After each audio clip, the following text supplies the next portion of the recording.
SFI പ്രവർത്തകർ തന്റെ കാറിൽ അടിച്ചു എന്ന് ഗവർണർ പറഞ്ഞത് പച്ചക്കള്ളമെന്ന് തെളിയിക്കുന്ന ദൃശ്യങ്ങൾ കൈരളി ന്യൂസിന്. ഗവർണറുടെ കാറിന് സമീപത്തേക്ക് ഒരു SFI പ്രവർത്തകൻ പോലും പോയിട്ടില്ല. പ്രവർത്തകരെ പോലീസ് തടയുന്നതും ദൃശ്യങ്ങളിൽ കാണാം. രാജ്കുമാർ ചേരുകയാണ് വിശദാംശങ്ങളുമായി. രാജ്കുമാർ, വളരെ വലിയ രാഷ്ട്രീയ നാടകം ഗവർണർ കാണിക്കുന്നു, അതോടൊപ്പം തന്നെ പച്ചക്കള്ളം വിളിച്ചു പറയുന്ന ഒരു സ്ഥിതിയാണ് രാവിലെ നമ്മൾ കണ്ടത്. എന്താണ് ദൃശ്യങ്ങളിൽ നിന്ന് വ്യക്തമാകുന്നത്? തീർച്ചയായിട്ടും നമുക്ക് ഇങ്ങനെ ഒരു വ്യക്തിക്ക് കേരളത്തിന്റെ ഈ ഏറ്റവും വലിയ ഒരു അധികാരി എന്ന് പറയാവുന്ന കേരള സംസ്ഥാനം പോലും അദ്ദേഹത്തിന്റെ ചുമതലയിലാണ്. അങ്ങനെ ഇരിക്കെ അങ്ങനെ ഒരു വ്യക്തി തന്നെ കളവ് പറഞ്ഞാൽ അത് ഈ സമൂഹം സ്വീകരിക്കുന്നത് അത് എങ്ങനെയായിരിക്കുമെന്ന് അദ്ദേഹമാണ് അത് ചിന്തിക്കേണ്ടുന്നത്. അദ്ദേഹത്തിന്റെ കാറിൽ ഒരു SFI പ്രവർത്തകൻ പോലും നിലമേലിൽ വെച്ച് തടയുകയോ അല്ലെങ്കിൽ കാറിൽ അടിക്കുകയോ അദ്ദേഹത്തിനെ ആക്രമിക്കാനോ മുതിർന്നിട്ടില്ല എന്ന് ഈ ദൃശ്യങ്ങൾ അത് പറയും.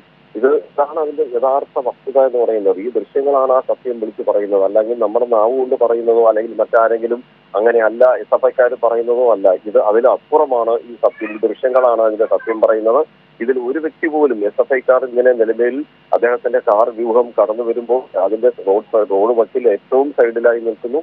അവിടെ പോലീസ് അവർക്ക് അവിടെ വലയം തീർത്തിട്ടുണ്ട്. പോലീസിന്റെ ബാരിക്കേഡ് പോലെ പോലീസിന്റെ കരവലയത്തിന് അപ്പുറത്താണ് അവർ നിൽക്കുന്നത്. അത് ഭേദിച്ച് ആരും മുന്നോട്ട് വരുന്നില്ല. ഗവർണറുടെ കാർ അറ്റാക്ക് ചെയ്യാൻ ശ്രമിക്കുന്നുമില്ല. പക്ഷേ ഈ മാധ്യമങ്ങളെ കണ്ടപ്പോൾ ഗവർണർ പറഞ്ഞത് "ദേ ഹിറ്റ് മൈ കാർ" എന്ന് അദ്ദേഹം ഇംഗ്ലീഷിൽ പറഞ്ഞു. അദ്ദേഹത്തെ ആക്രമിക്കാൻ ശ്രമിക്കുന്നുണ്ട് എന്ന് അദ്ദേഹം പറയുന്നു. ഇതൊന്നും അല്ല എന്ന് തെളിയിക്കുന്നതാണ് ഈ ദൃശ്യങ്ങൾ. മാത്രമല്ല ഈ ഗവർണർ തന്നെ പൊടുന്നനെ കാർ നിർത്തി പുറത്തേക്ക് ഇറങ്ങി ആദ്യം ഈ SFI പ്രവർത്തകരുടെ മുദ്രാവാക്യം വിളിക്കുന്ന സ്ഥലത്തേക്ക് അങ്ങോട്ട് ചെന്ന് അവരെ കയ്യേറ്റം ചെയ്യാനോ അല്ലെങ്കിൽ അവരുമായി ഏറ്റുമുട്ടുന്നതിനോ ഗവർണർ ശ്രമിക്കുന്നത് പോലെ തോന്നിപ്പിക്കുന്നതാണ് ഈ ദൃശ്യങ്ങൾ.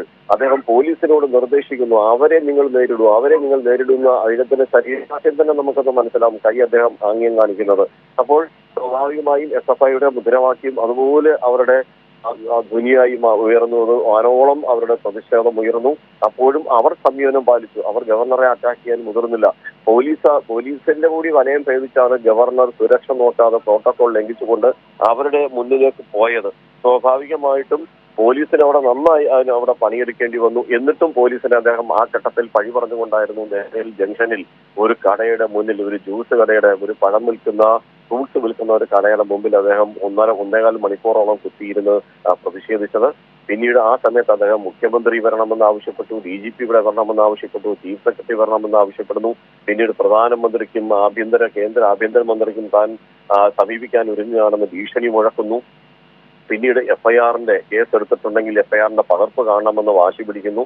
പോലീസ് FIR അവിടെ എത്തിച്ച ശേഷം അദ്ദേഹം അത് ഉയർത്തിപ്പിടിച്ചുകൊണ്ട് മാധ്യമങ്ങളോട് അദ്ദേഹം പറഞ്ഞത് മുഖ്യമന്ത്രിയാണ് ഇതിനെല്ലാത്തിനും ഉത്തരവാദി. ഇവിടെ നടന്നത് മുഴുവനും പോലീസിന്റെ ഒരു പ്ലാൻ കൂടിയായിരുന്നു. പോലീസിനെ പക്ഷേ താൻ ബ്ലെയിം ചെയ്യുന്നില്ല. കാര്യം അവർക്ക് വേണ്ട നിർദ്ദേശങ്ങൾ നൽകുന്നതും ഇങ്ങനെയെല്ലാം അവരെ കൊണ്ട് ചെയ്യിപ്പിക്കുന്നതും മുഖ്യമന്ത്രിയാണ്. നവകേരള സദസ്സിന് പോകാൻ മുഖ്യമന്ത്രിക്കുള്ള സുരക്ഷ ഇതായിരുന്നു. ഇങ്ങനെ 100 കൂട്ടം ചോദ്യങ്ങൾ അദ്ദേഹം ഉന്നയിക്കുന്നു. അപ്പോൾ ഒരു മാധ്യമപ്രവർത്തകൻ ചോദിച്ചു, താങ്കൾ കാണിച്ചത് ഒരു ഷോ അല്ലേ എന്ന്. അപ്പോൾ അദ്ദേഹം പറഞ്ഞ മറുപടി, 50 പേരുമായി താനാണോ ഇവിടെ എത്തിയത്? തനിക്ക് ഷോ കാണിക്കേണ്ട കാര്യമല്ല, ഞാൻ ഇവിടെ നിന്നല്ലേ ഇപ്പൊ ഈ സംസാരിക്കുന്നത് അദ്ദേഹം പറഞ്ഞ് അവിടുന്ന് തടി ഊരുകയാണ് ചെയ്തത്. പിന്നീട് അദ്ദേഹം നേരെ കൊട്ടാരക്കരയിലേക്ക് ഈ പരിപാടിയിൽ മുൻ നിശ്ചയിച്ച പരിപാടിക്ക് അദ്ദേഹം പോയി. അവിടെ പോകുന്ന വഴിക്ക് 2 ഇടങ്ങളിൽ, പനവേലിയിലും അതുപോലെ മറ്റൊരിടത്ത് വെച്ച് SFIക്കാരുടെ കരിങ്കൊടി പ്രതിഷേധം അവിടെയും തുറന്നു. അതിനിടെ കൊല്ലം ജില്ലാ സെക്രട്ടറിയെ പോലീസ് കരുതൽ തടങ്കലിൽ അറസ്റ്റ് ചെയ്ത് കൊണ്ടുപോയി. ഇനി അദ്ദേഹം തിരികെ തിരുവനന്തപുരത്തേക്ക് അദ്ദേഹം മടങ്ങിക്കഴിഞ്ഞു. സ്വാഭാവികമായും എല്ലാ സ്ഥലങ്ങളിലും SFIയുടെ പ്രതിഷേധം തുടരുമെന്ന് ഈ SFI പ്രവർത്തകരും അവരുടെ ആ നിലപാടിൽ ഉറച്ചു നിൽക്കുകയാണ്. അവരത് വ്യക്തമാക്കുകയും ചെയ്തിട്ടുണ്ട്. രാജ്കുമാർ, അതുപോലെ തന്നെ രാജ്കുമാർ സൂചിപ്പിച്ചതുപോലെ തന്നെ നമുക്ക് ദൃശ്യങ്ങളിലൊക്കെ തന്നെ കാണാം, ആംഗ്യഭാഷയിൽ ഓരോന്നോ ഗവർണർ കാണിക്കുന്നുണ്ട്, പോലീസിന് നേരെ പ്രകോപനപരമായി സംസാരിക്കുന്നുണ്ട്. ശരിക്കും അപ്പോൾ പച്ചക്കള്ളം വിളിച്ചു പറഞ്ഞുകൊണ്ട് SFI പ്രവർത്തകരെ ശരിക്കും കുറ്റവാളിയാക്കുക എന്നുള്ളൊരു ലക്ഷ്യം തന്നെയായിരുന്നു ഗവർണറോട് ഇത്തരത്തിലുള്ളൊരു പ്രസ്താവനയിലൂടെ, ഇത്തരത്തിൽ തന്നെ കാർ ആക്രമിച്ചു അല്ലെങ്കിൽ കാർ അടിച്ചു തകർക്കാൻ ശ്രമിച്ചു എന്നുള്ളൊരു പ്രസ്താവനയിലൂടെ ഉദ്ദേശിക്കുന്നത്. നമുക്ക് ഈ ദൃശ്യങ്ങളൊക്കെ തന്നെ ഏറ്റവും വലിയൊരു തെളിവായി തന്നെ കണക്കാക്കാൻ സാധിക്കും. രാജ്കുമാർ, ഇങ്ങനെ ഒരു ദൃശ്യങ്ങൾ ഇല്ലായിരുന്നെങ്കിൽ ഒരുപക്ഷെ കേരള സമൂഹം അല്ലെങ്കിൽ രാജ്യം, ദേശീയ മാധ്യമങ്ങൾ ഉൾപ്പെടെ ഗവർണറുടെ ഈ വാക്കുകൾ ഏറ്റെടുത്തുകൊണ്ട് SFIയെ പ്രതിക്കൂട്ടിൽ നിർത്തിയാനെ, സംസ്ഥാന ഗവൺമെന്റിനെ പ്രതിക്കൂട്ടിൽ നിർത്തിയാനെ, ഇടതുപക്ഷത്തെ പ്രതിക്കൂട്ടിൽ നിർത്തിയാനെ, പോലീസിനെ പ്രതിക്കൂട്ടിൽ നിർത്തിയാനെ, ഇദ്ദേഹത്തെ ആക്രമിക്കാനും കൊല്ലാൻ ശ്രമിക്കുന്നു തുടങ്ങി അങ്ങനെ കേന്ദ്രമന്ത്രി പോലും അങ്ങനത്തെ പ്രസ്താവന പുറത്തുവിട്ട സാഹചര്യത്തിൽ ഇപ്പോൾ ഈ ദൃശ്യങ്ങൾക്ക് സംസാരിക്കുന്ന തെളിവുകൾ തന്നെയാണ് അത് തീർത്തും പെട്ടുപോയി, ഗവർണർ പെട്ടുപോയി എന്ന് അക്ഷരാർത്ഥത്തിൽ നമുക്ക് പറയാവുന്ന ഈ ദൃശ്യങ്ങൾ ആണ് ഇപ്പോൾ ഇയാളെ ഗവർണറിനെ വെക്കിലാക്കിയത്. ഗവർണർ പറഞ്ഞത് "ദേ ഹിറ്റ് മീ" എന്നാണ്. എന്നാൽ ഒരാൾ പോലും ഈ കാർ തടയുകയോ അല്ലെങ്കിൽ കരിങ്കൊടി ആ കാറിലേക്ക് വലിച്ചെറിയുകയോ അങ്ങനെ യാതൊരുവിധ സമരവും അവിടെ നടന്നിട്ടില്ല. കരിങ്കൊടി പ്രതിഷേധം SFI മുൻ പ്രഖ്യാപിച്ച പ്രകാരം അവരുടെ നിലപാട് അവരതുമായി മുന്നോട്ട് പോകുന്നു. എന്നാൽ ഇതൊരു മുൻകൂട്ടി തയ്യാറാക്കിയ തിരക്കഥ അല്ലെങ്കിൽ ഒരു നാടകം, ഒരു സംവിധാനം, അതനുസരിച്ച് ഗവർണർ നിലമേൽ ഇങ്ങനെ ഒരു പ്രതിഷേധം അദ്ദേഹത്തിനും പോലീസ് സംവിധാനത്തിൽ അദ്ദേഹത്തിന്റെ രഹസ്യാന്വേഷണ ഏജൻസികൾ, കേന്ദ്ര രഹസ്യാന്വേഷണ ഏജൻസികളുണ്ട്. അവർ ഉറപ്പായും ഇങ്ങനെ ഒരു പ്രതിഷേധ സാധ്യതയെക്കുറിച്ച് നേരത്തെ തന്നെ അദ്ദേഹത്തിന് അറിയിപ്പ് കൊടുത്തിട്ടുണ്ടാകാം. ആ സ്വാഭാവികമായിരിക്കാം.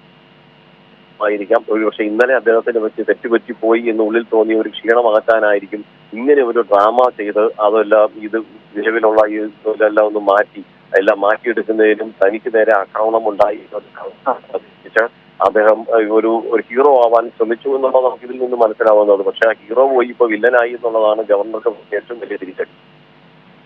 ശരി, രാജ്കുമാറാണ് വിശദാംശങ്ങൾ നൽകിയത്. SFI പ്രവർത്തകർ തന്റെ കാറിൽ അടിച്ചു എന്ന് ഗവർണർ പറഞ്ഞത് പച്ചക്കള്ളമെന്ന് തെളിയിക്കുന്ന ദൃശ്യങ്ങളാണ് ഇപ്പോൾ ലഭിച്ചിരിക്കുന്നത്. ഗവർണറുടെ കാറിന് സമീപത്തേക്ക് ഒരു SFI പ്രവർത്തകർ പോലും എത്തിയിട്ടില്ല എന്നുള്ളത് നമുക്ക് ഈ ദൃശ്യങ്ങളിൽ നിന്നും വ്യക്തമായി കാണാൻ സാധിക്കും.